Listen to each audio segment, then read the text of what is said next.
Hello, everyone. Welcome to All the Words August. And I realized I was muted. But yes, today is about supporting the All the Words August campaign with Mama Maggie put together. You can do 80,000, 48,000, 18,000, or whatever thousands you want to do. I am shooting for the 80,000. Pretty sure I'm going to be just fine making that. I'm at 63,938. So I thought, okay, going into this week, I would start off writing and then I do some admin after my sprints. And yesterday I did my writing and I said, okay, I should do admin. Well, I'm gonna do a little more writing. And I didn't stop writing until like 10 o'clock at night. So I wrote a lot yesterday. But anyways, yes, if you don't know me, I'm Shannon, right under the pen name of S.T. Huston, author of A Curse of Scales and Feathers, A Curse of Wings and Gems, and the Clash of Goddesses series. And the goal of the stream course is to support August80K. We'll do 1 hour long sprints. If you've been here before where I've had strictly timed sprints, these are not strictly timed. And what that usually entails is just, the breaks between the sprints are strictly timed. So these are not strictly timed. But I do hope to, move along pretty quickly into each of our sprints because I'm writing the scene right now. I'm doing my Fated Adventures, and this is an interactive storytelling experience that I sold during my Kickstarter. I have several participants who are doing it, and they get the story told partially through mail and then partially online, and then the online portion can also involve like videos and other stuff. So it's kind of interactive, and so this is the last packet that is going to be going out. It'll be going out on the 1st of September, I think. What date does it fall on? 1st of September falls on a Monday. Yeah, so they'll be going out on the 1st, the mailed portion. And so this is like near the end of the story. And I was explaining it to my husband and then my gym trainer this morning, like I'm the scene right before the climax. And I think at this point, because there's 4 different characters that the participants could choose to follow. And so it's kind of sort of like a choose your own adventure in a way, because you get to choose which character you want. And they each have their own storyline. They each have their own romantic interests and romantic arc and trope. And it's a mystery that they're trying to solve. Although at this point they've kind of solved one mystery, but trying to get through an obstacle now to finish out the story. And so I'm at the point where I'm writing the scenes where all 4 characters are in it, and they do often overlap with scenes. So it's like I'm writing the same scene 4 times. And sure, the interiority is a bit different because each character is slightly different. Like one is very optimistic and the other one is more pragmatic and another one just likes to goof around. And so, it's kind of cool writing it, the interiority, but I'm writing the same dialogue and the same actions 4 times. I like drafting. I don't really enjoy the revision and editing stage. That's where I agree. That's where the magic happens because that's where the story gets better. But that's not my favorite part because once I've told the story, I'm like, I've told the story. I don't want to go through it again. But, to make it better, you do have to do that. And so I'm like, ugh, I'm like so done with this scene. But it's also exciting because it's the scene right before the climax, setting it all up. And I thought, well, that is the bad part. I have 4 characters. I'm writing the same scene 4 times. But they all have their own romantic interest that's going to have their own, individual climax in the romantic arc and storyline. And those are all going to be different. I'm like, and that's one of my favorite parts is when you figure it all out where they're going to get their HEA, right? They're happily ever after. I like writing those scenes. So I was like, ooh, I get to write 4 of those scenes and they're all going to be different. So there's that part of it too. So yeah, but I'm right now writing that scene right before the climax. I've already finished off 2. I'm on my 3rd character, got half of hers done. And I had a lot of this already written, but I had changed something in the 4th packet. And that kind of changed a lot of what I was writing for these scenes and where it was going to come out, which happens. I'm not really a planner. I don't know why I tell myself I should be planning things when it comes to writing because I always end up changing something. So I'm kind of rewriting this. The climax scene is probably going to pretty much stay the same, but I'm going to put it to the side and start over again, which is a way to remember the strongest of parts of your writing and forget the weakest parts. If you write a scene, put it aside, don't look at it, and then write it again. Not usually one for that, but because I did change this one thing, I kind of want to just rewrite the scenes with, I'll go through what I have, make sure I'm going to hit the key beats and then rewrite those. I don't know if I'll be able to start the climax today. I don't know. Because so far it's over 5,000 words for one character, 5,900 words for the second character, writing the scene before the climax happens. And The other one I'm at 3,700, but I've got to finish it out. So that means I have like another 5,000 I need to write for this. So that's what, like 8,000, 7,000 words approximately I'm looking at writing. I suppose I could do that today, depending on how long we go. I don't have a deadline to cut off for doing the stream today. I did last Wednesday because I still have my kiddo at home, but now he's at school and he goes from school straight to therapy. They bust him to the therapist's clinic. So I have as long as I want to take. All right. Hello. Good morning, Dharma. Happy hump day to all. And asked what everyone's working on. And Dharma says, I received some more feedback from beta readers. All loved it, but a few suggestions to improve clarity on some points. So I'm going through and making some changes. That's like the perfect feedback, right? You get feedback that they like it, but yet they're still able to offer a critique to make it even stronger, which I think that's like the best kind of feedback to get. Yeah. And yeah, so doing some revisions and editing probably. And that's the end of the comments. So I think we could go ahead and get started on our first sprint of the morning. So 60 minutes on the clock. I have to find the right tab. I have like all my documents open. I have all 4 character sheets. They're Word documents open for this scene because because it is the same scene. So the dialogue has to stay the same. The beats, the actions have to stay the same. So I have to, and there's four characters, but not only that, in this scene, there's the 4 characters. Their 4 love interests are in this scene.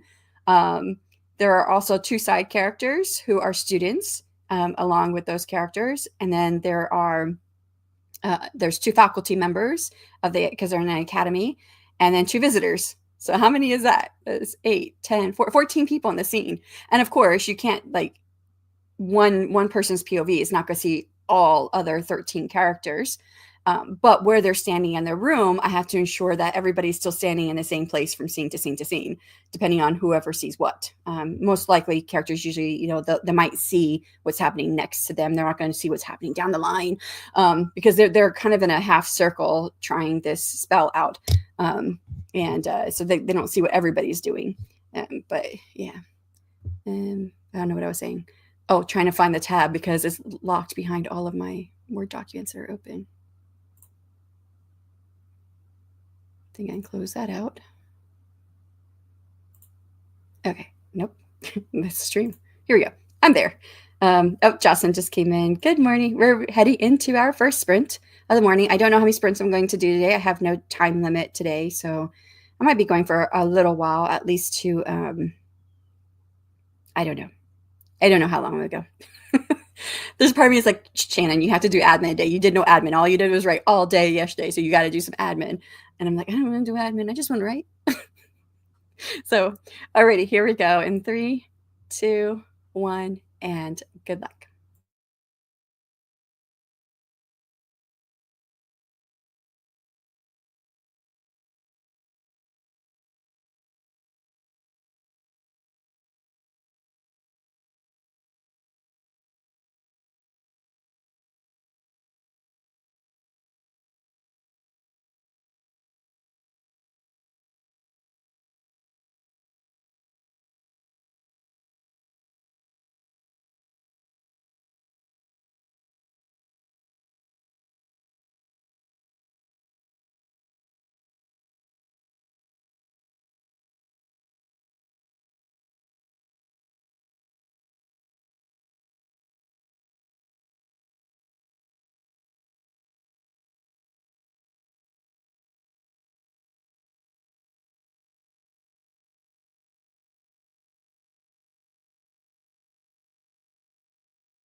And that is time on the first sprint. How did you do? I've got to add up my words. Find the right tab. Too many things open.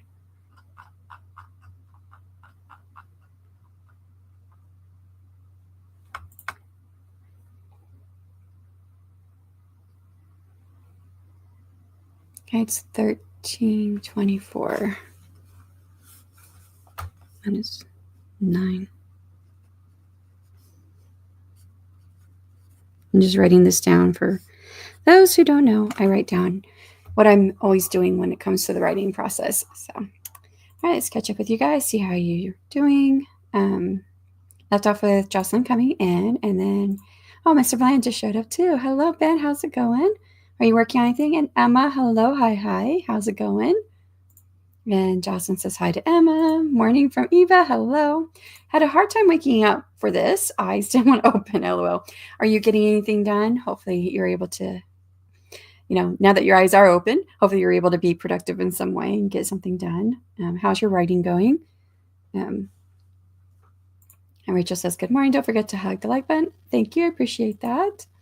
Eva says, I sat here and thought about how I can do so much. School's back in session, but I just sat here, LOL. You know what? Sometimes you have to do that. You have to give your brain that room to kind of think through things. A lot of it's done subconsciously, right? And I was doing that quite a bit yesterday. I was just kind of sitting here thinking about the stories. I'm working my Fated Adventures, which is still in the same world as the Brides of the Dragon Kings, which I'm working on the third book. And I was like, okay, this is here like this, that can form this over there, and they could do this. And then I also have a short story that I finished writing in this world as well, although it's in the 8 Hells, that I'm going to be submitting for the anthology. And yeah, I was just sitting there thinking and not thinking, like my brain kind of just drifted off to different things, but it was all about the writing and the world building. I love the world building. So I just adjusted the spreadsheet and kind of sat here, still trying to wake up. It seems like everyone's just kind of sitting here. Maybe it's something in the atmosphere. I also was thinking, school back in session, so much I could be doing, and I am getting a lot done, but probably not what I should be doing. So I did good on Monday. Spent the sprints writing, and then I did admin, and I got through a certain part of with admin. I think I spent like 5 hours on admin stuff, and I thought, okay, that's good. I'm gonna go back to writing. So then I went back to writing. Then yesterday I said, okay, I'm gonna do the same thing, do my writing, do some admin, and then if I feel it, then I can go on and do some more writing. And I never did the admin yesterday. I just wrote all day. I love spending a day writing, just the whole day though. Love it. So, all right, gotten through the comments, and I'm still not done writing this scene for the third character. So I'm writing a scene that is the one right before the climax for my 4 characters in the Fated Adventures. Oh, I lost where I was leaving off. Hold on, I need to find my spot. So I kind of like copy over some of the dialogue because it's 4 characters in the Fated Adventures. Participants could choose one of the 4 characters to follow. This particular scene, all 4 characters are in it, so all the dialogue and the actions they're saying. So I copy it over, but I need to change it and modify it to make it this character. This is my 3rd character that I'm writing the scene for, so I have 1 more character after this. But where did I leave off? Because I did not put a spacing in here. Okay.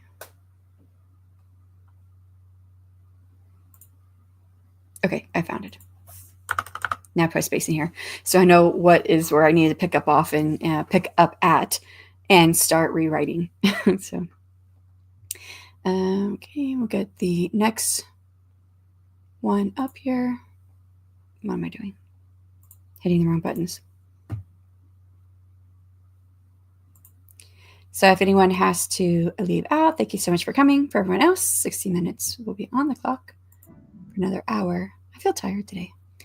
And good luck.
All right, and that is time on the second sprint. How did you do? I was having a little bit of a hard time getting back into the writing. I know it's because I wrote so much yesterday that I fatigued. I just feel tired today. And I know a few people have said how they're just kind of staring off, and I was almost doing that. I thought, well, let me just get up and move around, and I got something to eat. I don't usually eat this early in the morning, but I did get something to eat, and then I was able to get back to it. I wrote 867 words, but I only wrote for like 20 some minutes, 22 minutes of that time. So, all dictation, of course. So I cannot write that fast if I'm typing. Right now, everything's a lot. I'm getting a lot of words in because this is all like dictation. But when I do move into the revision and editing, it does take me quite a bit more time to get through things. Eva says it's about what's 15 minus 9? 6 minutes ago. Eva says, got the budget done. Nice. Gross. I know I said nice and you said gross. I mean, it has to be done, right? Actually, I like doing the family budget because I don't know. I set my spreadsheet up because I use a spreadsheet with our budget and stuff, and I separate out like our monthly bills from like loans and things that can be paid off, like our homes and whatnot. And we did close. I don't think I ever said that. We did close on our house in Virginia, and so that went really well. So, anyways, I to kind of like gamify it because I have columns set up where I can show like how much we're paying off every month. It's essentially the last total that's at the end, and there's kind of semi totals or half totals in between all the different things. But like, how much are we paying off every month? So, and then what are we adding to it whenever we would get something new? And I think we're pretty much at the end of our buying houses phase. So everything that we're doing now is just watching the market because our houses are not all in the same location. So we're just watching the market in the different locations to see when we should sell. I always thought that we wouldn't sell for at least like another 10 years, but it was just too good in Virginia where we had our house.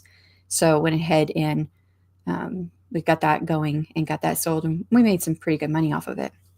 But we're going to be taking all this money that we're making and hopefully building a house once our oldest graduates from high school. So that's kind of the goal. We'll see if we get there. So anyways, I like looking at the budget every month because, like I said, kind of gamify it to see how much we're paying off every month. But hi, Shannon chat. Hope all is well with everyone. Thank you for stopping in. Are you sprinting? You're probably sprinting. I have a lot of tabs open. I don't think I could open up anything else with my computer shutting down. It has shut down now 3 times since I got it back from the computer repair shop. And in the computer repair shop, they couldn't figure out. They said they threw everything at my computer. They taxed it really hard, and it never did any of the things I said that it was doing. And so they don't know. They told me to let them know if it happens again, which I've marked it. So it's 3 different times my computer has glitched, 3 different ways that it has glitched as well. So the first day, it just shut down and started up again on its own. And that was 2 Fridays ago. Then last week on Wednesday, it every 30 minutes at the starting at 38. So if it's like 8:38, and then no, it wasn't 30 minutes. It was at 38 and 58. So like 8:38, 8:58. 9:38, 9:58. My computer stalled, and it stayed stalling for like 5 minutes, and I couldn't do anything. I just sat here. Nothing was moving. Nothing was shutting down. I was afraid to shut anything down, and then it would come back on. It would like it didn't shut off, but it would stop stalling, and it would be just fine. And it did that all day that day, and then it shut down on me. No, it didn't. It locked up completely and said it was shutting down like I was used to it doing on the weekend. And it was just a blue screen saying we're shutting down, we'll restart in a minute, which is kind of the same message I would get before, and then just stayed there. And I waited 10 minutes, and then I had to shut everything down myself. So anyways, I think I have too much open to try to tax my computer. I don't know what they did at the computer repair shop that I'm doing differently. So I don't know. That'd be lovely. Yeah. We're looking forward to it. Especially, my husband and I, we kind of grew up in a similar situation where like we grew up with poor families, didn't really have a real home, moving from here to there. So the idea of, building actually a house one day, and he wants to get enough land where we can have a couple of other, like we can parcel it out and have a couple other parts of it for the boys so that if they want to build a house there, they can. And he told me just last night, he's like, you know why I've been wanting to do this? And I was like, why? He's like, because I want to be the person everyone comes to see. He's like, instead of us always traveling to go see everybody, because that's what we've been doing. We've been military for a long time. So if we wanted to see family, usually it was us traveling places. And that's what we're doing now, even. We're not military anymore, but if we want to see family, we have to go travel to other places. He says, I want to have the place that is big enough and is inviting enough that everybody wants to come to our house. So like the boys, and when they have their families and their kids and their kids' kids, they all come to our place instead of us traveling everywhere. And I was like, oh, okay, that's kind of cool. I like that idea. So, I guess I could take this banner off. I have a spreadsheet too, more stressful than fun these days. Lots of big expenses I'd rather not see the numbers for. Yeah, I can imagine. We've been there a few times for sure. Especially the very beginning. Yeah, it was so, like, I didn't even have money to buy diapers once. And then we didn't have money for groceries. That was like 6 years later. But we just did what we had to, my husband doesn't really like living tight. And he always said, I don't want to live this way. You're supposed to enjoy your money. I was like, if you enjoy your money, you're never going to get anywhere. So you got to plan for the future. And so that was early on in the marriage. And then we kind of got these goals. So, hello, everyone. How's writing going so far? I'm kind of like blanking out today. Like I want to write. Like I'm so excited to write these scenes. But then I feel like when I get there, I'm like, I don't know. I want to do something else. Not admin. I should be doing admin, though, if I'm not doing the writing. But I'm going to get back into it. So that's a dream. My family doesn't like to travel, so I'm ready to downsize. Oh, yeah. The way he makes it sound like we're going to be upsizing. I told him I don't want a big house. When we build the house, I don't want something real big, because I was like, we have to clean that. We have to clean a big house. And I said, that's okay while we're young. I was like, but we're going to be old one day. So unless we plan on hiring someone to come clean our house, we don't want it too big. And definitely no stairs, because stairs gets harder, right, for older people. And him and I both have bad knees from the military. So yeah, no stairs. The thing about having anything with stairs is that you can get, you get more square feet for your money, because you have less of a house under a roof. And the roof is really expensive. It's usually one of the most expensive parts of building a house. My grandfather used to build houses for a living, and I would, whenever we visit our grandparents, I would go with him, like on the winter holiday and the summer holiday, and go help with building houses. People warned me, but yes, it's too much. Yeah, for the downsizing. I want to put a lift on the deck so there's an elevator without having an elevator. We've joked about that, like in the movie Up. When he's the guy is in the like his wheelchair or chair, he sits in the chair, whatever it is, and it goes up the stairs. I was like, if we had stairs, we'd have to have something like that. But the thing is, when you have anything like that, now you have the possibility of more expenses when things start breaking down. And then if you're like, say if your bedroom's upstairs and it breaks down and you have to wait for someone to come out and fix it, what are you doing in the meantime? And if we're old, we don't want to go up the stairs. So it's a lot of things to think about. We tried to downsize, and now is when people keep coming here to visit. Yeah, I don't see us downsizing. I don't want bigger, but I think the size of the house we have right now is not too bad. I'm trying to remember how big this house is. I think it's like 2,500 square feet. I don't remember. But this is not too bad. And we've got enough bedrooms for people to come sleep in. And I just don't like that it's in the middle of a neighborhood. I really don't like being around people. I want to be out. I want to be around woods. I really want, but my husband doesn't like trees and woods because that means snakes, and he hates snakes. But I'm like, I gotta have trees. I want trees. And I can't grow them because I kill them. I've done it every time I've tried to grow anything. I end up killing them. So I need them to already be there and well established so I don't kill them. I can understand not having it close to the house, though, because, if you do have a bad storm, you can have something small, like, limbs and stuff on your roof, and you want to get all that out. And of course, the leaves in the gutter, you want to clean all that out unless you have covers on your gutter, which we'll probably have. But yeah, so, that's a small part of it, but then if you have a really bad storm, you can end up with, like, the tree on your house. So, I can understand not having it near the house or around where the cars are at, but I definitely want some trees. If we downsize in space, we'd have the same mortgage.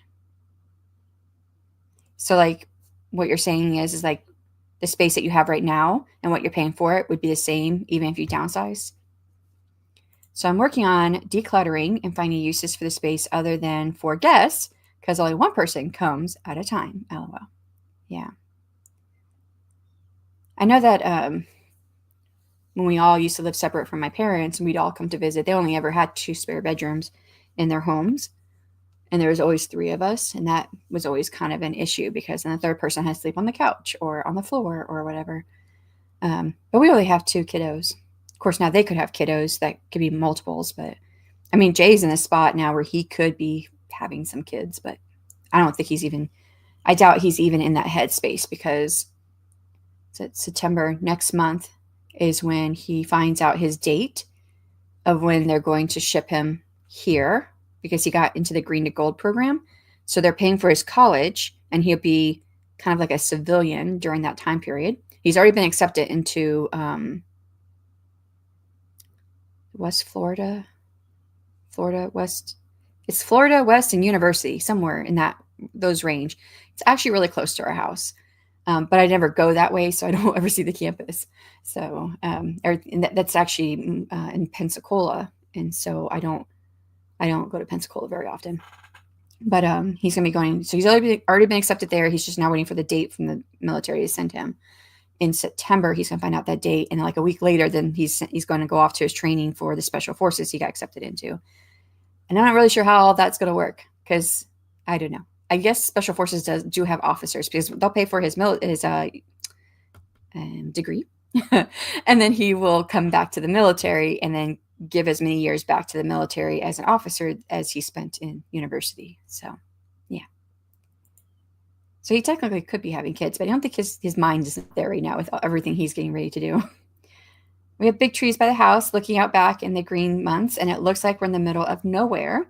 You can hear the traffic, though, out front. We're just in a neighborhood. Yeah, I don't want to hear the traffic. I think that's the thing that I most would really love to get away from is hearing traffic. It's almost like a white noise in a way, but it's like constant and it's there. So it's not a white noise because white noise can lull you or put you in a good, make you sleepy or whatever. And the traffic it's just always there. I can hear it from here in my house. And we live in a tiny, like, city.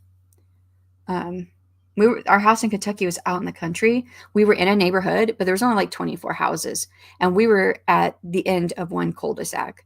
So there was only like a couple houses around us, and our backyard was a couple acres back. And then at the end of our acres was all cow pastures, a whole bunch of cow pastures back there. So you could hear the cows, but no traffic. It was really nice. I liked it. Didn't like my neighbor, but I liked it. Right now, buying, the interest rate would be much higher, so nope, we're staying here. Yeah, this is not a buyer's market. It's great for like us who is selling. Like what we sold our house for in Virginia, there's no freaking way I would have paid that much money for that house. No, I'd never would have paid that much money. But we got a buyer. And actually, we had a buyer within 24 hours, and that's the one that we ended up closing with. So, and we did update. We did parquet flooring. I guess that's really big right now, where we had carpet, and redid all the walls, baseboards, the ceiling, everything. Put a new roof on it. We put a lot of money into it. So even though we made quite a bit of money, part of that is, kind of recoups what we used out of our savings to fix up the house.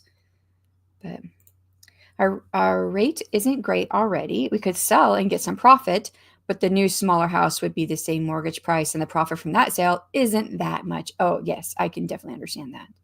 Yeah. This is our first house. We rented apartments the rest of our lives. Yeah. I rented for a long time, and so did Kevin. And when we first moved in together, we were in an apartment.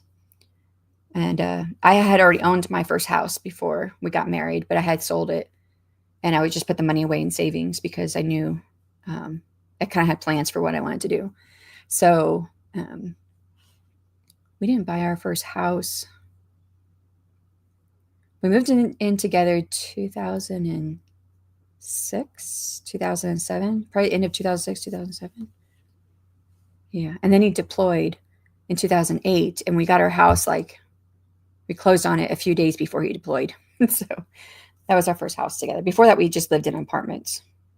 Yeah.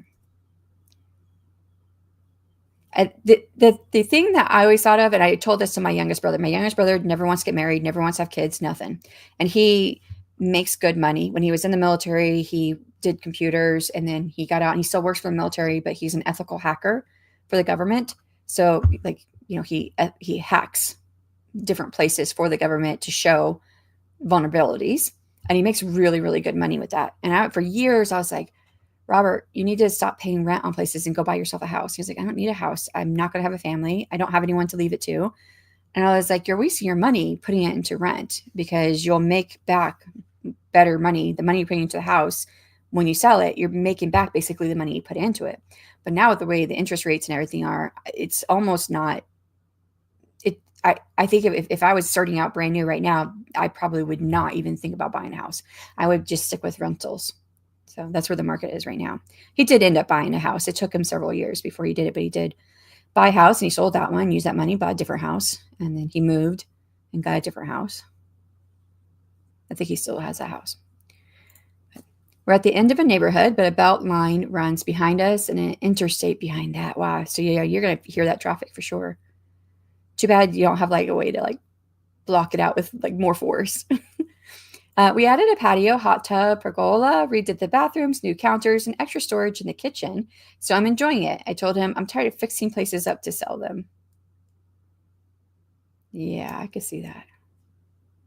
This was actually the first house we sold. Yeah. This is 2025. And I sold my first house, the one I bought on my own, in 2006. So it's been 20 years basically since I sold a house. So haven't really gone through the whole thing of remodeling and redoing things, just touch up stuff, because we've rented out our homes. And we have real estate agents who rent out our homes and takes care of it. But of course they're like, hey, we need to do this. I'm like, okay, whether we need new carpet or repainting, or usually you have to do some painting between renters and stuff. We've not renovated anything. If we had, then the profits would be very nice. Yeah. Yeah. I was having that conversation with my husband last night too, because his grandmother is going to be, she doesn't have much time left here. They thought she was going to go earlier this year, but she's making it through. But she's older. I think she's 90 something or other, and she's on a respirator and in and out of the hospital, losing a lot of weight. So she's not going to be around much longer. And his mom has lived with her mom, his grandma, for before I met him. She's been living there to help out and taking care of her. And she has a brother, but as far as from what I understand, the house is going to be left to her, because she's the one that's been there, and she's been wanting to renovate stuff. And Kevin was like, I keep telling mom that every time I come there, she's updated something new, and I want her to stop, because that's my childhood home. It wasn't where he grew up, but it was the home that was always where you went for grandma's. And so he was like, I don't want nothing to change. I'm like, but you got to think about this. She might want to sell the house eventually and downsize, and or she's going to leave it to you guys. And he's got a brother and a sister with her, and he's got 3 sisters through his dad from another woman. But with his mom, it's him and a sister and a brother. And I said, if she leaves it to the 3 of you guys have to decide if you want to sell it. So if she's renovating stuff now, and she's wanting to renovate it and to update stuff, that's only going to help her to sell it, or you guys to sell it if it gets left to you guys, if she doesn't sell it. So it's I wouldn't stop her from trying to renovate it and update stuff. They do have the last time I was there, it was a really old stove. It was one of those ones where you had to, it was like an actual fire, right? And it's the one that you could turn on the gas and you hear click, click, click, click. Sometimes. So they might have changed out the stove since then. It's been a while since I've been there, but there was a really old stove, and everything was really old there. We didn't know enough as homeowners to start off strong on things. Yeah. And it's definitely, So weird. Like you have more access to information nowadays, but this is definitely not the time to buy a house. But I only knew as much as I did because my dad constantly talked about finances all the time as we were growing up. So I had like lessons in finance all throughout my informative years. And and then of course being there with my grandfather when he was running his business building homes, I learned about a lot about homes and things like that and taking care of your house. And so I just that was some of the positive parts of my childhood. I don't mind traffic noise. I actually miss people. No, I don't want traffic noise. I don't like it. I don't like it. I feel like Chris Evans for a second. He says his middle son says, I don't like it. Like, but the L is like a W. And so that was like he realized he was saying that a lot when he was doing the Marvel movies, and people would start saying it back to him, and he was like, "Why are you doing that? Like, you say it all the time." I don't say that all the time. Then he realized he was saying it all the time, and he was getting it from his son. I thought that was cute. But yeah. I like to live in a more centralized area where people were around but not coming to see me. Yeah, we're definitely not the same on that. All those years in apartments, I guess. Yeah, and I hated living in apartments. I hated it. I hated that the minute I got out of my car, I felt like someone was watching me. And, until I get into my building and that everybody knew what I was doing. And it's just, yeah, I don't really like, I don't like attention um, in my environment where I'm physically. So, gonna go grab coffee. Enjoy. Good luck. Thank you, Rachel. Thank you for being here. I feel like I'm being watched 100% of the time. Yes, I bet. I bet that's the same way I would feel. And I don't like that feeling. Of the song anxiety. Yeah.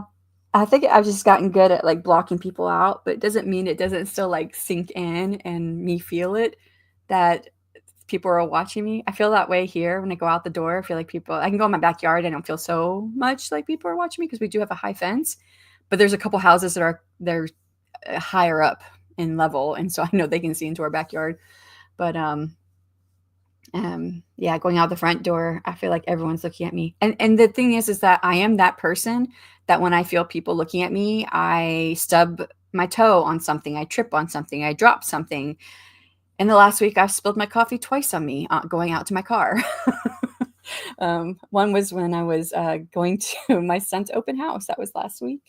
Yeah, and then on Monday, I spilled it on me going to gym because I always drink coffee before I go to a gym because my brain is chaotic and it helps me like order all the thoughts.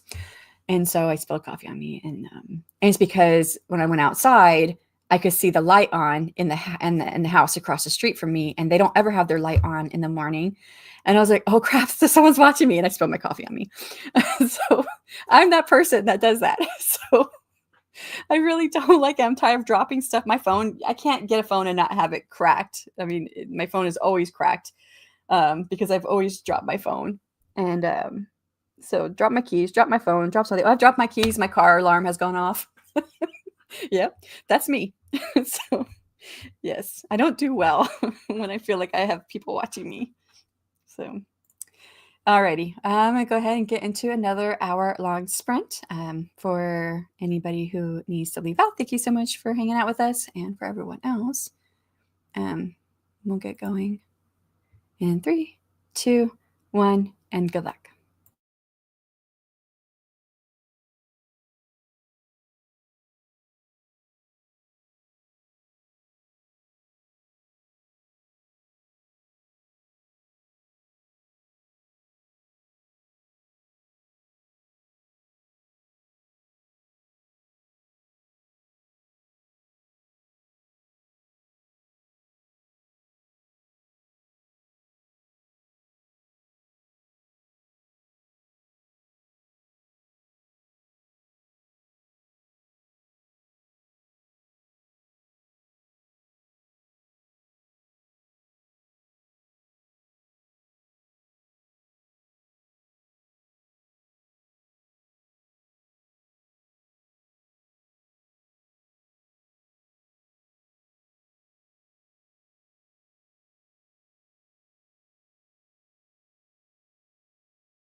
Okay, it's time on that sprint. How did you do?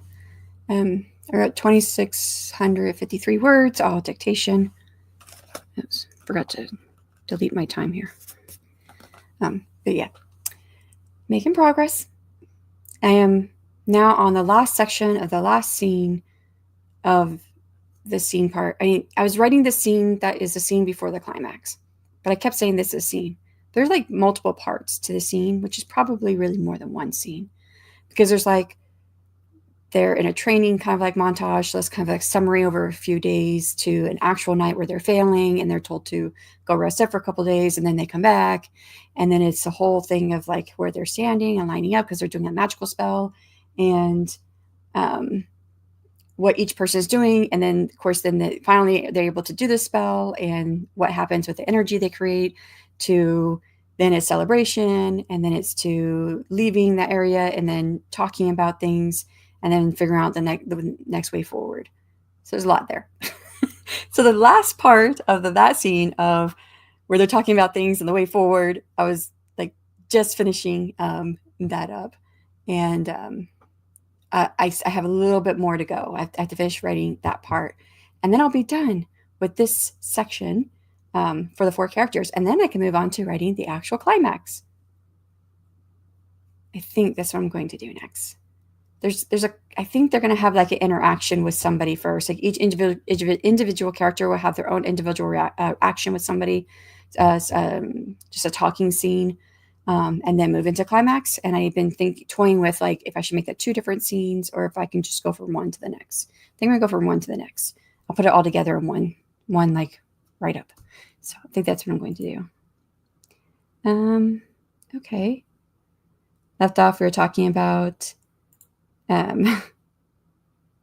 being outside and people watching us, and yes, and I'm that person that when I feel someone's watching me, all the things happen from tripping, stubbing my toe, to dropping things, to spilling coffee on me. That is me. And Fatima 88X, hello, hi everyone. Is this a writing live stream? I mean, I'm a writer, but you can use the live stream to, and actually for all the words is in support of a writing live stream basically, but you can use it for anything that you would like to use it for if you're reading or day job or whatever else that you might be working on. I am specifically working on my writing right now, which is kind of a first for the year. I've had days here and there throughout the year where I've been able to write during my streams, but it's been a few months. So and it's been kind of few and far in between. Well, I'm number 3. Oh wait, it is. Yes. So yeah, YouTube's got this new like system with ranking, and I don't know if you can shut it off, but yeah, congrats, you're number 3. And then additionally, hello everyone. I'll be working on my short story. I'm in the final act. Finally, is it what's the short story for? I have a short story too. I wrote that over the weekend. I still need to revise it and edit it, but I think I'm going to run it through a couple of my Omega readers that I have. I'm going to see if they're interested.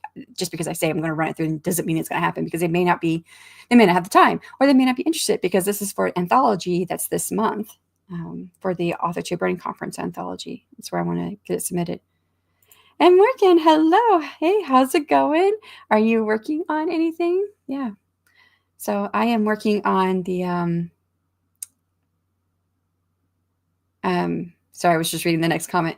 I'm working on my Fated Adventures, and this is the last packet that's going to go out on September 1st. And I had originally written quite a bit of this and had a lot of the outline done. But of course, like in packet 4, I changed something, and that kind of changed a lot of what I was doing. So all these changes, and you know what's, it's funny. It's like, I probably should have written the Fated Adventures like well ahead of time of ever trying to sell it as a product, because I sold it as a product during my Kickstarter.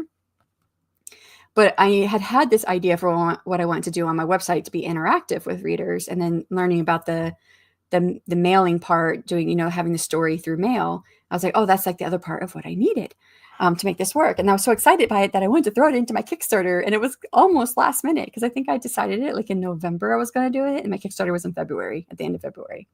So I barely had any of it written. I did outline everything, which I'm not much of an outliner, but I figured if I was going to be offering this thing, I kind of needed to know where the story was exactly going to go, so I wasn't going to get hung up anywhere.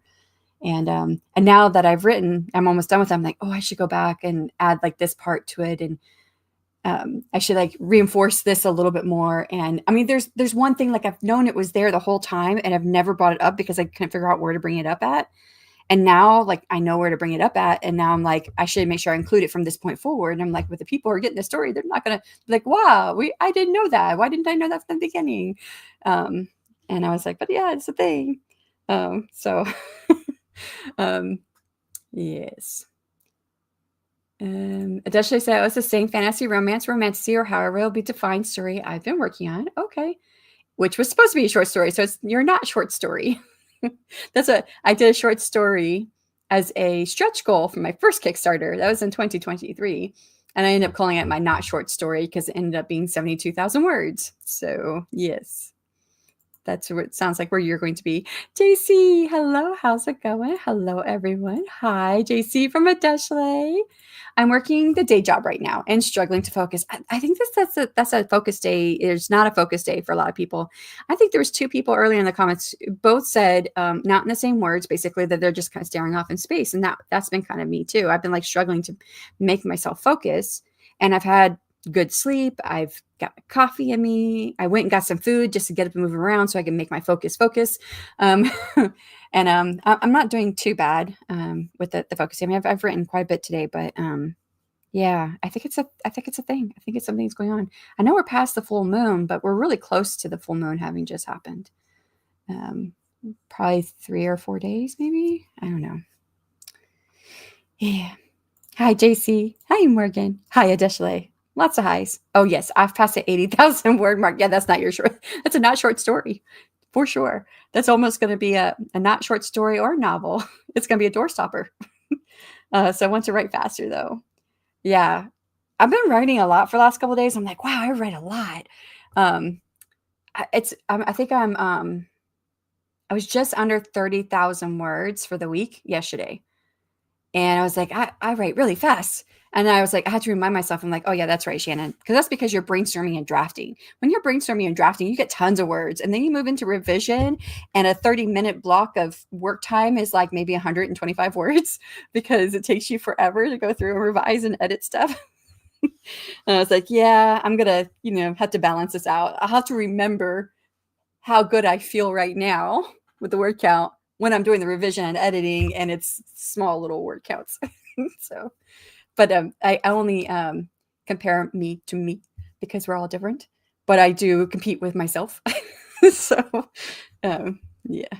LOL. I shall dub this my not short story. Yeah. I just think it's funny to think that it's my not short story. 72,000 words. Yours is going to be much more. How close do you feel to the end?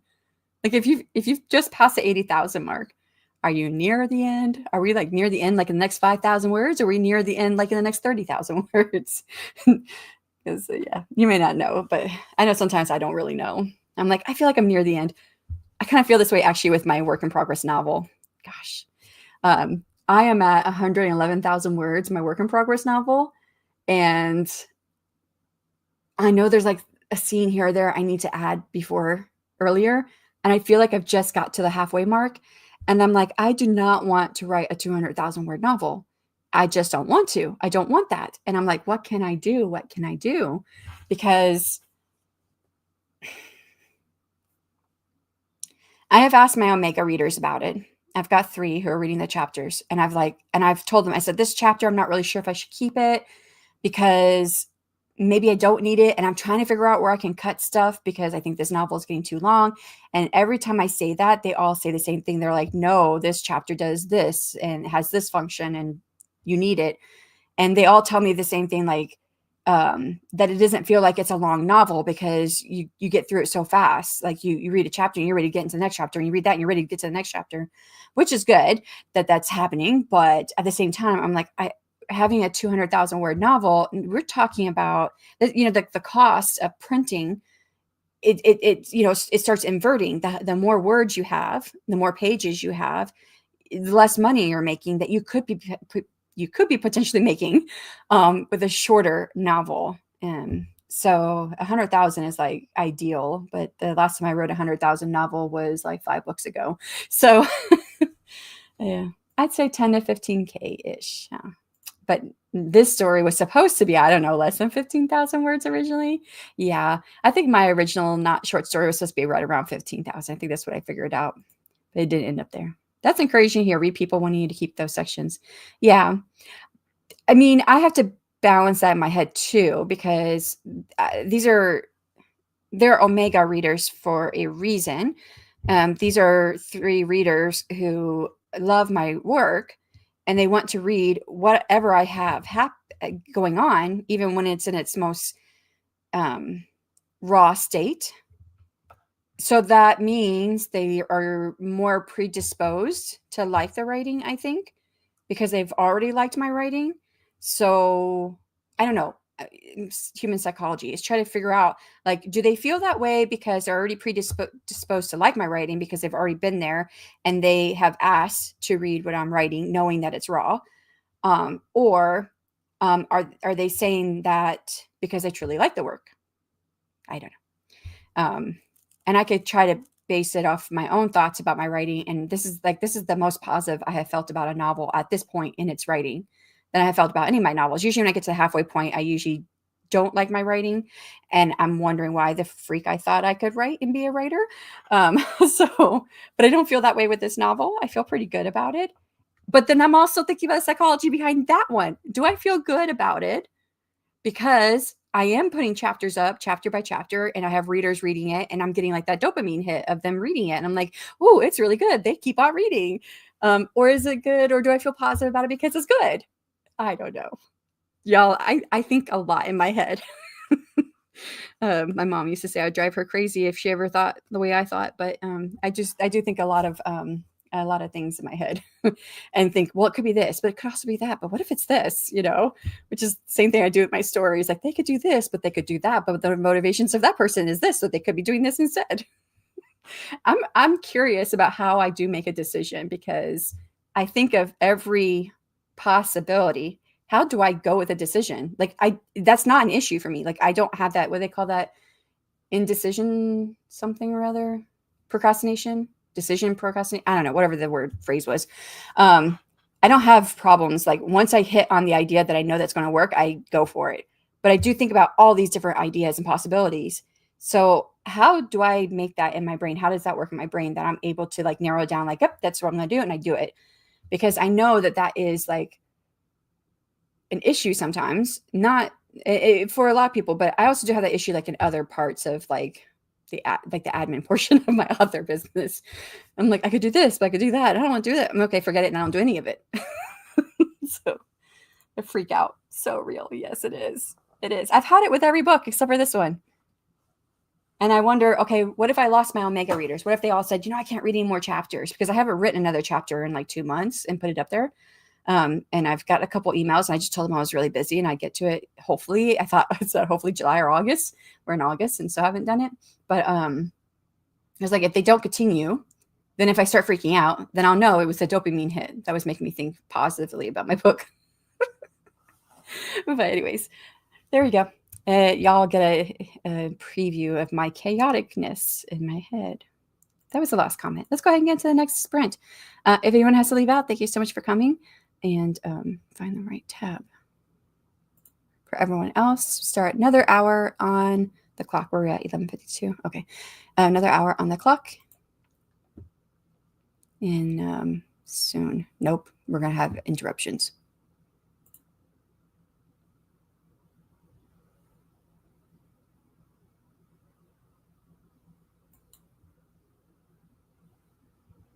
There we go. 3, 2, 1, and good luck.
And that's time on that sprint. How did you do?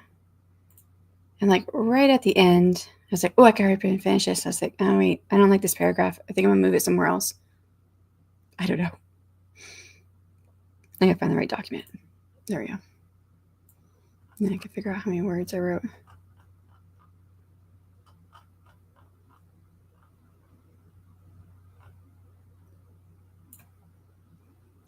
2083.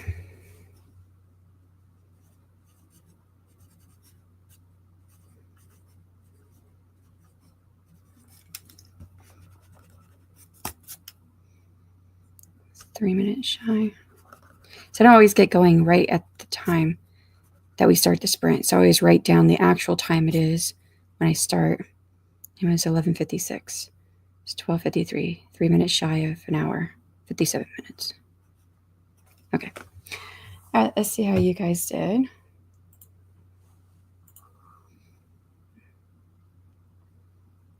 I think I left off here with additionally saying the freak out is so real. Like when you get to a certain part in your story, or I mean, it was in response to what I said. When I get to a certain part of my story, I start freaking out. Like, who said I could be a writer? You know. I know that for some sections where I'm at right now, I'm like, does this fit? Should I cut this? Yeah, that's so hard to. I don't know. I don't think I've really had a hard time cutting sections in previous books. Maybe a little bit in the second book of this series, but in previous books, it's not been hard. And this one that I'm writing now, I feel like the only reason why I feel like I need to cut is because it's getting long. But when I go through and I actually read everything, I like most everything. There's just a couple of chapters. I think they're a little bit slower. And they're the ones I've really like pointed out. Like I can think of one particular one where she goes back to my main character, female character, goes back to she's in the Fire Fate Isles. So she goes back to the island where she actually recovered after her sisters pretty much killed her or tried to. They didn't mean to, but they did mean to, but didn't mean to. They were just curious about her blood because it was a different color. So yeah, so she goes there to recover, and she always meant to go back after she joined the order, but she doesn't. But in this scene, she goes back to get something, which originally I just had it where she had just received it when she was on the island where her order is at.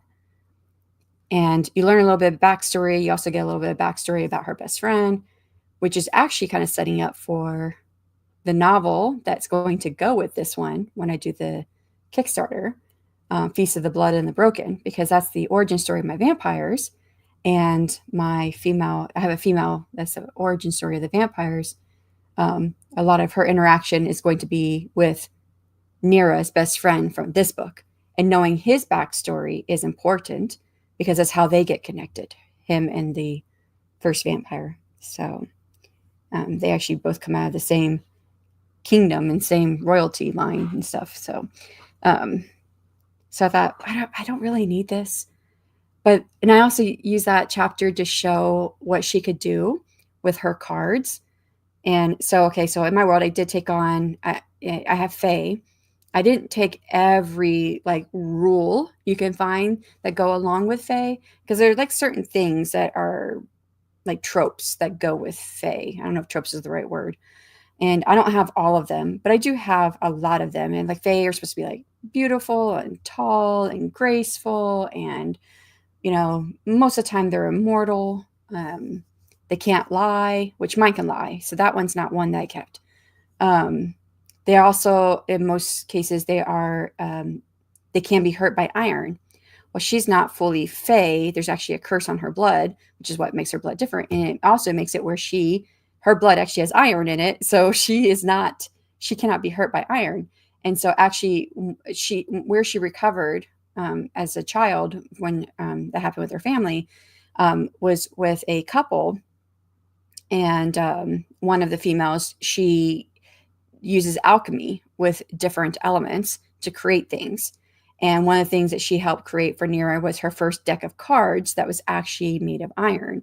And so she uses the cards. She can use the cards to kill people, which she does in one scene later on in the book. But I kind of wanted to show her like training with it or practicing with it or whatever. So I love that chapter. But it's all just very slow. It's just conversation. there's not a lot. I mean, other than her throwing the cards at a tree while she waits for the couple to come out because they're in hiding. They're not supposed to be together. So she's waiting for them to come out. She's just making it known that she's there for them to come out and talk to her and then give her what she came for. Then, it's just, I don't know. But they really liked it. They were like, well, we love this like slow moment with Nira and getting to learn a little bit more about her backstory and stuff. And I was like, oh, okay. I guess I'll keep it. So I don't know. It makes it hard to figure out what to cut.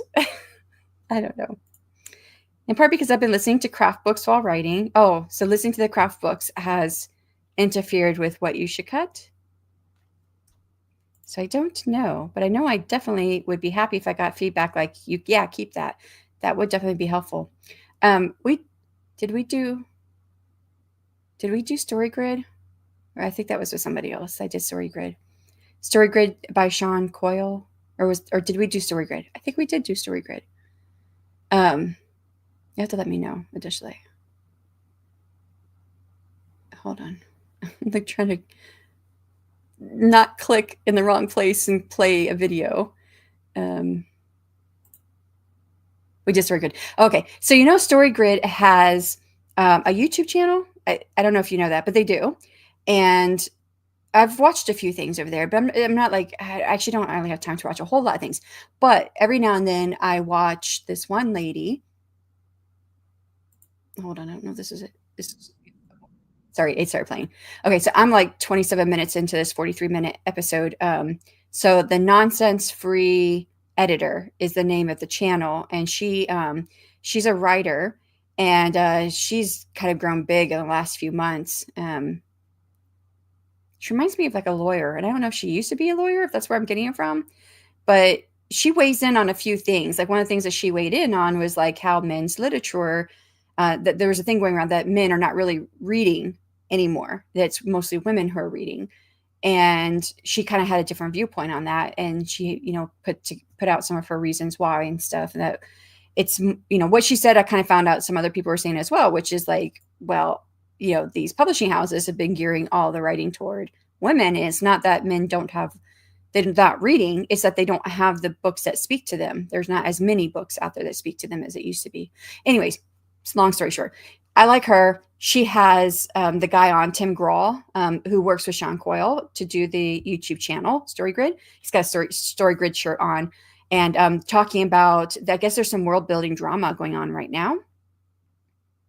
Something that happened on the Story Grid channel with world building where people were saying that there's too much world building happening. People should stop world building or something along these lines. I'm still trying to get the full argument because they're kind of putting their 2 cents in without they didn't really say the full argument. You'd probably have to go over to his channel and watch what was going on over there. And his channel, that YouTube video that they're talking about was in response to other people talking about world building and how like authors are just padding books with world building instead of it, to make it bigger or thicker instead of giving story. And Tim is like, well, no, you have to have a certain amount of world building to make it work.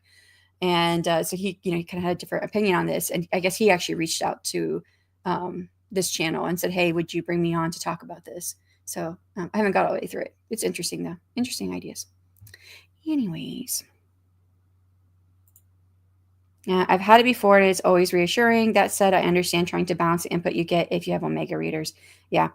Something like for anyone who's here that wasn't here before, I was putting out there the thought of, do my Omega readers say, no, don't cut anything because they like everything I'm writing because they are already like predisposed to like everything that I'm writing because they've already liked what I wrote. And they're, my Omega readers is not beta readers, not alpha readers. These are readers who are like, hey, I would like to read whatever it is you have going on for the next book. I want to know. And I'm like, it's really raw. Like, it's really not a good draft. And they're like, no, I want to read it. So are they like, they put themselves in a position where they feel like they have to like it, but they don't even know that. Might be subconscious, or do they really like it? So yeah, so I don't know what to cut for sure. Also super cool to have Omega readers. So awesome. Yeah. And I just, you can name the draft. I use Story Origin. So I name my drafts. So I have like, like this current book is, or like what I did for like the last one, a Curse of Wings and Gems. So I had Curse of Wings and Gems beta copy, Curse of Wings and Gems alpha copy. So now that I have this, A Curse of Spikes and Smoke, which is my next book, instead of putting Omega copy, because I was like, I don't know what to call this. What are these readers that who are reading like the very, very rough draft, who like they're gonna read stuff that's probably not gonna make it in the book. So in parentheses, instead of putting alpha copy or beta copy, I put like the Omega copy. And now they've been calling themselves the Omega readers. So but yeah, now that must be it. And that comes from interestingly enough, I kind of just pulled that from like the Omegaverse. Not that I read that much in the Omegaverse. I'm very aware of what it is and what it incorporates. I think I read a couple books in it a couple years ago, and it's a very popular idea. And every now and then I'll read a book that like kind of works off the Omegaverse a little bit, but they've kind of gone away from like, because it has very strict rules like what's supposed to be in the Omegaverse. But I've come across some things that were a little less, and those were easier for me to read through. But yeah, so I thought, well, alpha, beta, omega, because that's what you have in those omega verses. You have the alpha, betas, and the omegas. So I got some words in right before the end of the sprint. I had to get food and coffee. Oh, that was like 9 minutes ago, so that was probably the end of this last sprint. So I'm happy that you got some words in. For me, it's hard to know in this case if something needs to be cut. If it does, I'll do it. But if I can't tell for sure it needs to be or not, that's what I kind of feel with my current novel. Like I said, I think, yeah, I think that's who she is. Yeah, I don't know what I was just thinking. My mind jumped and I forgot what I was going to say. I can't tell for sure if it needs to be or not. Yeah. I think that's where the alpha and beta readers will probably come in. I will probably mention that I need to cut it, or I keep wondering, and I just don't see where there was a good part for me to like split my last novel in half. Because there's a lot that happens, but it's not like there was a good halfway point where like, okay, half of this stuff happened here and half of this stuff happened there. To split it into 2 novels. And I just really don't want to, in my mind, it's 3 novels before starting my sequel series. And if I split this into 2 novels, then it's going to be different from the other 2. But this one I could split it into 2 novels because there's quite a bit that happens all the way up to the point that before the curse chooses her to be his next bride by chance. Because all the Dragon Kings are cursed, where they have to marry whoever the curse chooses to be their next bride by chance. They don't get to choose, so that's why it's by chance. And Zane has figured out ways to kind of like work around the system, or because you can't choose your bride. So if he chooses a woman to like spend his time with, and like in his heart of hearts, he's like, I really like this woman. I really want to spend time with her. I want to be with her. He has to like make himself fall in love with a woman in order for the curse not to choose a woman for him to marry. And he's learned he can't do this for very long, because then the curse will go ahead and just choose the woman he's choosing. Like it's a failsafe, or choose somebody else. So he can't choose the same woman. So he almost every night he has to like fall in love with a different woman to stop the curse from choosing a woman for him to marry. But he gets to a point where, he's run the curse around so much that it's like, I'm done. I'm picking someone for you. And it picked her. And by the time we get to that point, there's so much has happened. That I think I could split the book into 2, but I just don't know if I want to do that. And we disagree, Kristen. Is that the nonsense-free editor? Not sure of spelling. She's been doing freelance editing for a minute. Had a government job, but she got cut during the job cuts, and then she dove full into her editing, ghostwriting, etc. business she had. Gotcha. She had. I don't know why I always think of like lawyer when I see her. I think lawyer. But I think what you said there, that makes sense. It sounds very, very familiar. So full-time into her editing, ghostwriting. I gotcha. I mean, I think I understood what you were talking about. So I probably even just said it wrong because she's no nonsense. Maybe that with the lawyer part. Yeah, I guess that could be. I do like listening to her.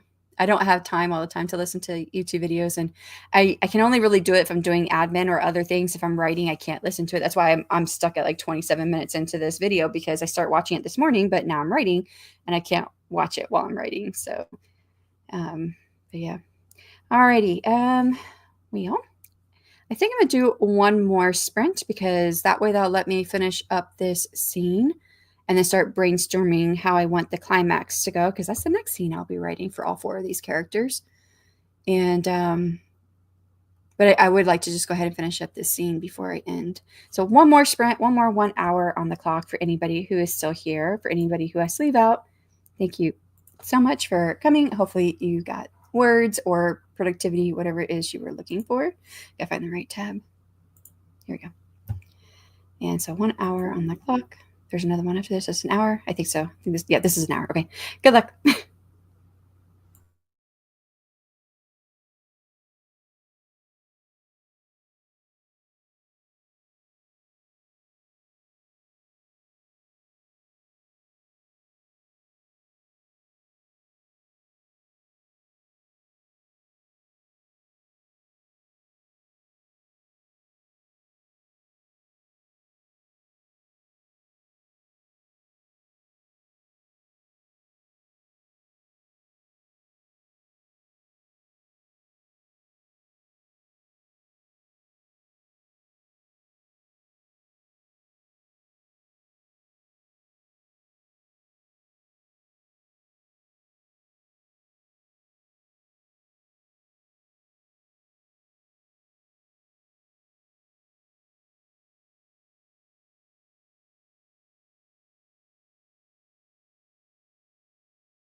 that is time on the last sprint. How did you do?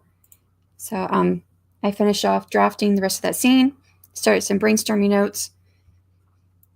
I've got an idea for how I want to start off the next scene for 3 of my characters, but the 4th one I'm really having trouble with. I've gone through like 3 different ideas.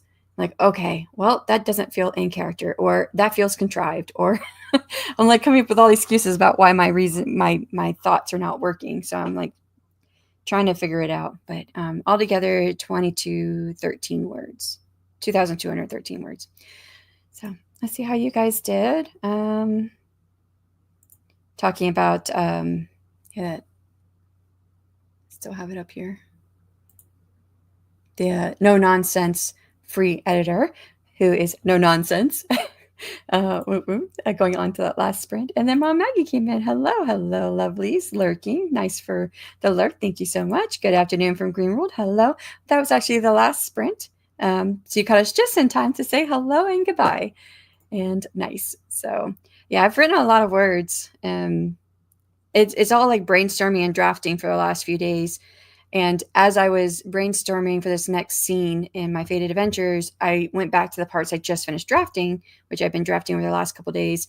And I was like leaving comments like, make sure you go here and add this in your revision. Do something with this, make this more clear. So I was like, oh, I got revisions I already got to do. And so it's a smaller word count when I'm in the revision stage. So, I mean, it can be a bit bigger, but when I'm editing is definitely much, much smaller. So I still will hit the 80K because before starting today, I closed the tab. I did. I closed tab. I already had too many tabs open. Before starting today, I had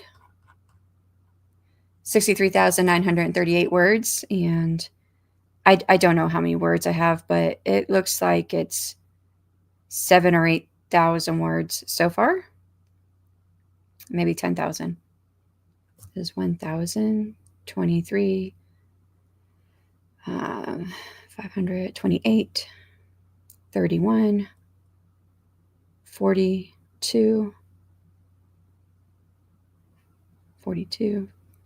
52 plus 4, 5,600, 6,600, 6,900, another 2,000, 6,900. What is that? 8,900 and 100 words. So 9,000 even. I'm just rounding numbers here, so it's not going to be even number. But then my last one being 2,200, that puts it at 9,000, 2,200. No, 11,200. Sorry, 11,200 roughly is what I've written today. So, but yeah, oh, that's sad. 295 words ish. Hopefully, not sure how this scene is playing out, but I got it down. Yeah, that's what I'm kind of feeling the same thing for one of my characters. I was talking about that at the beginning of the stream, and you weren't here additionally, but so I will say it again. But I'm writing this story, The Fated Adventures, and it's from, I have 4 different characters that the participants could choose to follow, and the 4 characters are friends and they're quad mates, so they're in the same quad at the academy, and they're investigating this mystery. They each have their own storyline. They each have their own romantic arc and trope and romantic partner.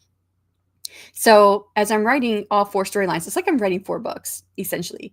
But whenever there's a scene when there's 2 or more of them, of course, now I'm duplicating the scene. And I do get a little bit bored with that because that's like revision. I think revision's kind of boring because I've already written this scene. I've already written it. I've drafted it. I'm done. I've told the story. But revisions where the magic happens and makes it better for the reader, right? So that part is not so great. And it can also now running into not being so great. Like this next part is just going to be a small little like interlude scene before I head into the climax. I realized I really need this scene. And one of them, I have no idea what the conversation is going to be. I know where she's going. I know who she's going to go talk to. But I'm like, okay, this is the reason why she's going there. Here's her motivation. But just because that's her motivation doesn't mean that that's what actually is the outcome. She might start off the conversation like, I need to know about this, and it turns into something else. Or it could be what she asked for and she gets the direct answer, or it's what she asked for and she gets a different answer that takes her somewhere else. And then she has her own moral dilemma with what's going to happen the next day. And, that could be brought in. And I'm like, I don't know which one to go with. None of them really make sense because one feels contrived. The other one doesn't feel like in character. And, like going through all these, and I was like, at least it's just one of the four I'm having issues with. I can imagine if I had four characters. I'm like, I'm writing four different books here and four different characters, and none of them I can get them to work right for the next scene. But there is a pro. The pro is one of my favorite scenes is the key moment when in the relationship, so the romantic arc, when you realize, okay, this is going to be the HEA. This is the grand gesture and them committing to each other, and sorry, I got a text message and that took my focus away. So it's just my husband just saying okay to the text message I sent him.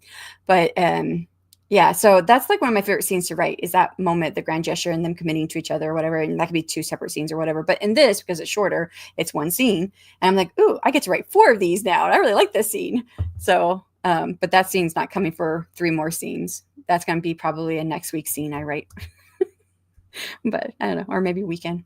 Anyways, yeah, but you got it down. Not sure how the scene is playing out, but you got it down. So when you say you're not sure how it's playing out, is it like you're not sure if it's hitting the way it's supposed to hit, like what you're imagining it's going to do, or you've got it down and you're like, I'm not really sure what's happening here, but it's there, and you have to revise it to make it better, to figure out what's happening. Yeah. We've got to the end of the comments, anyways, and that was the last one. I'm trying to hold off and see if you wanted to write anything more. But today's Wednesday. Yep. Okay. So tomorrow's Thursday. I will be back again tomorrow. And that is, I don't remember what I called those sprints. What did I call those sprints? And this is like only August I'm doing this. I'm going to forget anyways. It's just overflow sprints. Okay. So overflow sprints, it's going to be like today. It's same as like today, in which I'm doing 1 hour long sprints for a little while. So LOL to the second part, it's more like the first. Oh, okay. I have to introduce a new environment, but also convey how the character feels about it. There's an important thing they need to look at, been aware of it from early in the book. Like the character's been aware of it, or you've been aware of it, or has the reader's been aware of it from early in the book. Introduce a new environment. So you could always, the best way to introduce a new environment and how the character feels about it is one and the same. It's the best way to do it is that way. And that really just comes through subtext and description, which is a bit different when it's subtext like in dialogue. So it's the word choices you make. So the most easiest response, or the most easiest thing I could say is that look at the beautiful sunset. It says one character. And other characters, look at that sunset. It's already too hot. No, that'd be sunrise. When the sunset's probably getting cooler, not hotter. But anyways, something along those lines. Just the way that they describe it, those certain word choices that they use. I used to do this as an exercise with students I was teaching at the library when I was teaching creative writing. That was years and years ago. And what I would do is I put a picture up. It's a lake. It's a peaceful looking lake. And I say, okay, write about this lake, describe it, but from the viewpoint of a character who just got a job promotion. Now write about the same lake from the viewpoint of a character who just lost his wife. And then you could look at the difference and see. So you see how they describe this lake in 2 different ways. And I would tell them what they couldn't say. So they couldn't say death or wife for the wife. You couldn't say job or promotion in the other one. And then that's where your subtext comes out in your description. So yeah, I don't know if that helps any. But there's other stuff that's caught my character's eye while the other person looks at the object. So if you're in the viewpoint character and it's caught their eye while the other person looks at an object, the characters and readers are aware. Okay. Because the character may not be necessarily aware if the other person is looking at it, if their attention is somewhere else, right? Because we can only take in so much information, although we do take in a lot of subconscious information. I'm trying to remember.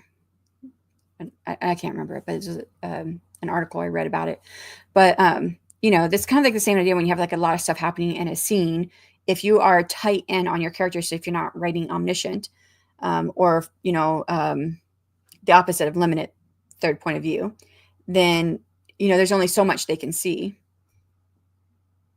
And part of it is I'm trying to set up the space because readers need to understand the layout because it's time to fight the BBEG.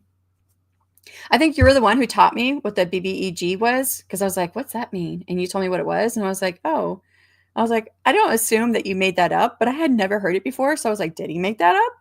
And then you would know that for like the next week, I kept getting served like videos on YouTube that had the BBEG. And I was like, okay, he didn't make this up. Which I had come to the conclusion that you hadn't made it up. I just had never come across it before. And now all of a sudden I was getting videos with it in there. So I was like, okay. um, Trying to set up the space for readers to understand the layout. Yeah. Okay, so you're talking about like a spatial thing where they need to understand, like they need to understand the whole space and where everything fits in space. So when the fight happens, it makes sense in the choreography, basically, what's going to happen in the fight. That's so cool, though. I love doing scenes like that. It's hard, but I like doing scenes like that. So I'm trying to ground them early. I mean, that makes sense. LOL. Google, she listens, she knows. I know. I do believe that. I do believe that. Because I got served several videos that had BBEG in the title. I was like, I never heard of this thing before until I asked about it. So, but yeah. Alrighty. Well, I don't know if I was any help. I mean, the best I would say the best thing would be is to introduce that environment before the fight happens, like as far in advance as possible. But you might not be able to do that depending on what what your story layout is. That might not actually be something that could be done. Um,